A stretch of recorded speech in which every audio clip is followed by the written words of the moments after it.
Good evening and welcome to fall. Is it fall? No, it's spring here in New York City. Ken McAuliffe, a jazz vinyl lover, back today to talk to you a little bit about Impulse records. It's weird, everyone loves Blue Note and everyone loves Prestige, but Impulse doesn't quite have the cachet among collectors, even among just customers buying records. Impulse doesn't have the cachet of some of the other better publicized labels with a bigger storyline or whatever. But Impulse records, the greatest ones all engineered by the great Rudy Van Gelder. They sound fantastic. They have an iconic look. They have an iconic label. And oddly enough, they're hard to find in really good condition because people played those records. So I just wanted to go through a few of my favorite Impulse records. And they sound great in mono. Elvin Jones, Heavy Sound with Richard Davis.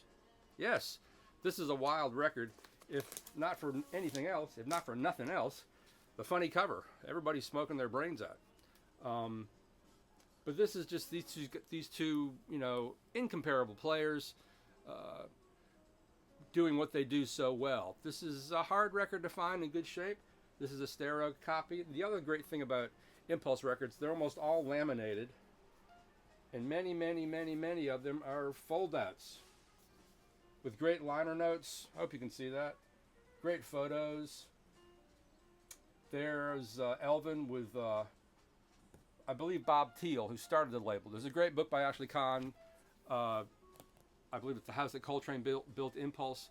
Impulse was the label that Coltrane, I guess, started and had so many great musicians, a few of which I will show you here today. And a brief overview. Dear John C., great record with Elvin, Joe Farrell, I believe. That might not be right. Charlie Mariano, Roland Hanna, and Hank Jones. This is a mono copy. Prime Elvin Jones, a really beautiful recording. I believe Music Matters did a reissue on this. If you can find the original, as many of you know, I'm not a big Music Matters fan.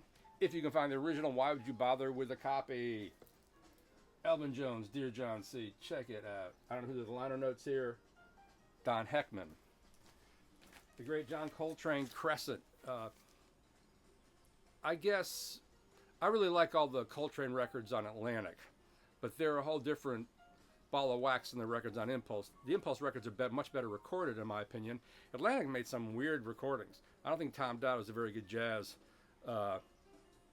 engineer, such as on Giant Steps. The bass, even on remastered or pristine versions, was woofy and buzzing and doesn't sound good. But the classic Coltrane Quartet with McCoy Tyner, Jimmy Garrison, and Elvin Jones. Crescent is a must-have if you're an Impulse fan or if you're a jazz fan in my book. Perhaps my favorite Impulse records I've gone on about ad infinitum, Alfie. This is just an incredible record, a great performance. The whole album it's a soundtrack, but it kind of works like a suite. And such great musicians. If you haven't seen Alfie, the movie, it's a kind of a dated period piece, but I love it, with Michael Caine playing a gigolo in London. He's shagging all the babes, and eventually comes back to bite him on the ass. But a great lineup, great musicians. Kenny Burrell, Roger Kellaway. For a long time, I thought it was Mickey Roker on the drums, but it's Frankie Dunlop. It's an unusual collection of musicians who never played together on some other records, like Roger Kellaway from the West Coast, Frankie Dunlop, who I think of as one of Monk's drummers, Walter Booker on bass, Kenny Burrell on guitar, Phil Woods, J.J. Johnson, Danny Bark, Sonny Rollins, Oliver Nelson. It's just a magical one, to me, one of the top 10 Impulse records. Amazing performances by Sonny, who's really blowing so well, and really beautiful tunes as well, as the soundtrack should be. Has a lot of varying dynamics in both instrumental brilliance and just the moods. It's some of Sonny's best work. It's too bad he and Oliver Nelson never worked together again. On my group, Jazz Vinyl Lovers, a little while ago, somebody said, what the heck is this deal with this Johnny Hartman and John Coltrane album? That bores me shitless. And people just got incensed, as they should. This is Hartman's solo record for Impulse. I just dropped by to say hello. I think he only did one for Impulse. They all have such beautiful covers. I mean, and they're thick, they're heavy. And And they all have these beautiful liners and photos. They're just really beautifully done. The early McCoy Tyner records on Impulse are really great. I think as good as anything he did with Coltrane, as any of his Blue Note records. Nights of Ballads and Blues. This is either with Les Humphries or Roy Haynes. I can't remember which. This is a Music Matters reissue right here. But McCoy pre-Coltrane, or maybe the early days of Coltrane, is really graceful, a very articulate, lyrical player before he started playing all those giant crunching chords to build all that smoke and steam in Coltrane's bands. Also hard to find, Alice Coltrane records on Impulse, and these are ground zero for spiritual jazz. The stuff she did on harp, her monastic trio. This is Bata, the El Daoud. And again, with an interesting lineup, I think the drummer is also, it's Ben Riley, I believe. Ron Carter, Alice, Archie Shep, Joe Henderson? See, I haven't listened to this in a while.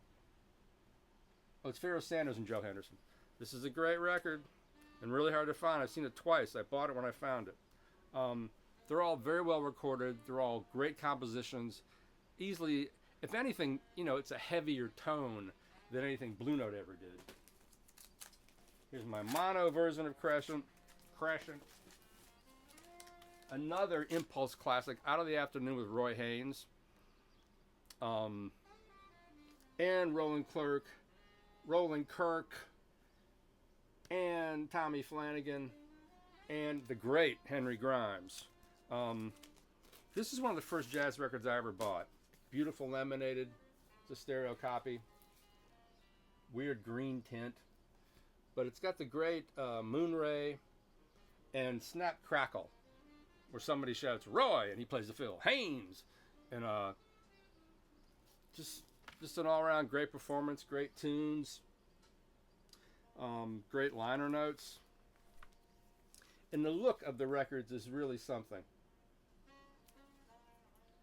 And since they are such heavyweight cases or jackets, they've held up really, really well. This is a slightly less well-known, but a top 10 you must have, Shelly Man 234. There's some wild tunes on here where it's a trio primarily of Shelly, I forgot who else, Eddie Costin, George Duvivier. Other tracks have Coleman Hawkins, Hank Jones, George Duvivier, Coleman Hawkins, and Shelly Manne. So it's a different lineup in each track. I didn't notice that when I listened to it. There's a couple of tunes, I think they did Take the A Train. Yeah, where they're changing the tempo throughout the tune. It's really unusual. Shelly Manne is such a a renaissance man. He played with Ornette Coleman on those early Ornette records. He plays on all his records from Shelly Manne's Manhole. He plays on all the great Concord records, all the great contemporary records. Just a real, the dude was an animal. And this is a fun record. And look at that photograph.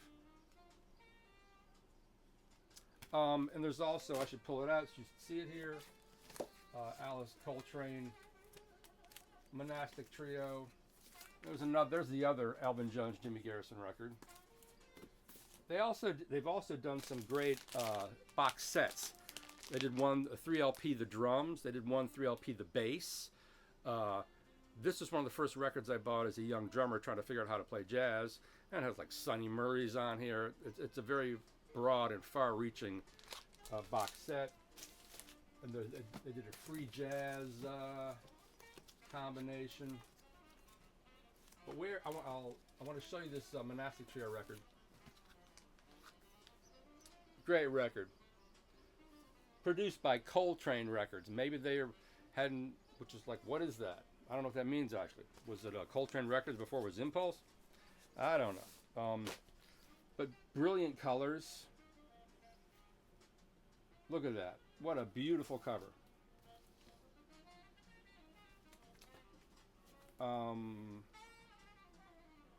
And I believe it's Ben Riley with Jimmy Garrison. Oh, it's Rashid Ali. I can't know all this stuff. Anyway, I urge you to go out and search for Impulse records. They're hard to find out in the wild in good shape because people really played these records. You know, they were probably an important part of the soundtrack to the civil rights movement, because you can hear it in the music with Trane leading the way.